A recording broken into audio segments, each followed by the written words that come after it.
Persatuan Peranakan Cina Kelantan PPCK menyeru agar agensi kerajaan, kementerian dan wakil rakyat menyalurkan peruntukan kewangan bagi membantu usaha memelihara serta mempertahankan warisan dan budaya masyarakat peranakan Cina di negeri ini. Pengerusinya Lim Kam Hong berkata, kekangan dana menyebabkan beberapa program kebudayaan termasuk festival tahunan terpaksa dihentikan sejak 2 tahun lalu. Program ini nak mempertahankan dari masa ke masa. Yang pertama ialah bantuan peruntukan, sama ada daripada kementerian ke, daripada agensi ke, lebih daripada YB ke, sikit banyak dapat kita menganjurkan. Kalau boleh maknanya tiap-tiap tahun kita anjur supaya PPCK lah.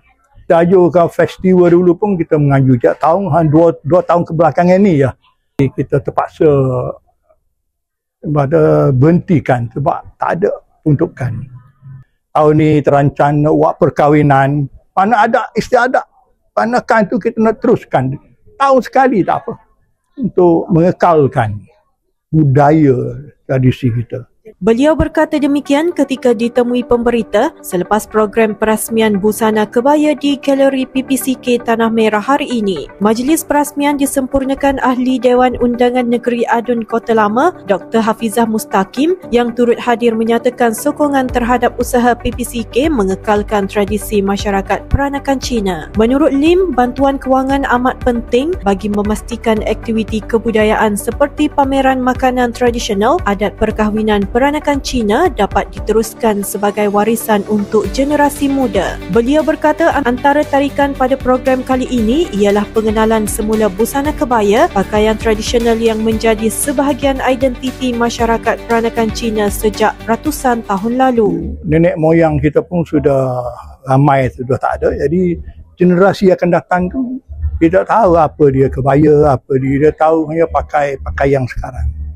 Dengan ada busana kebaya ni dapat wujudkan satu mania perpaduan lah. Bukan kata peranakan saja, orang Melayu ke, orang Islam ke, dia boleh pakai, tak ada masalah. Walaupun ini asalnya daripada peranakan.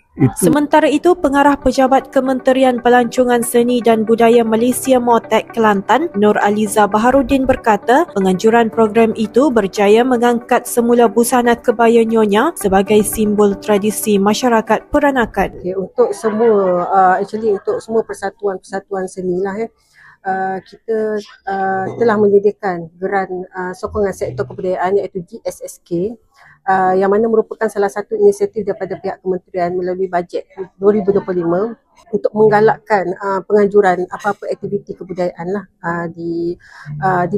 yang dianjurkan oleh persatuan. So melalui grant ini kita memberi bantuan kewangan lah, sokongan kepada persatuan untuk buat program.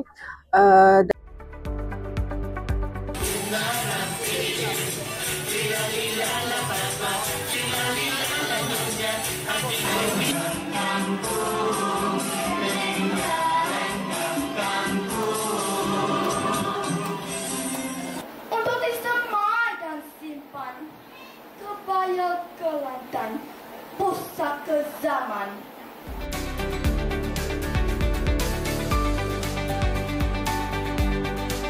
Nur Atirah Azman bersama juru kamera Izzah Zaki, Berita iMedical TV.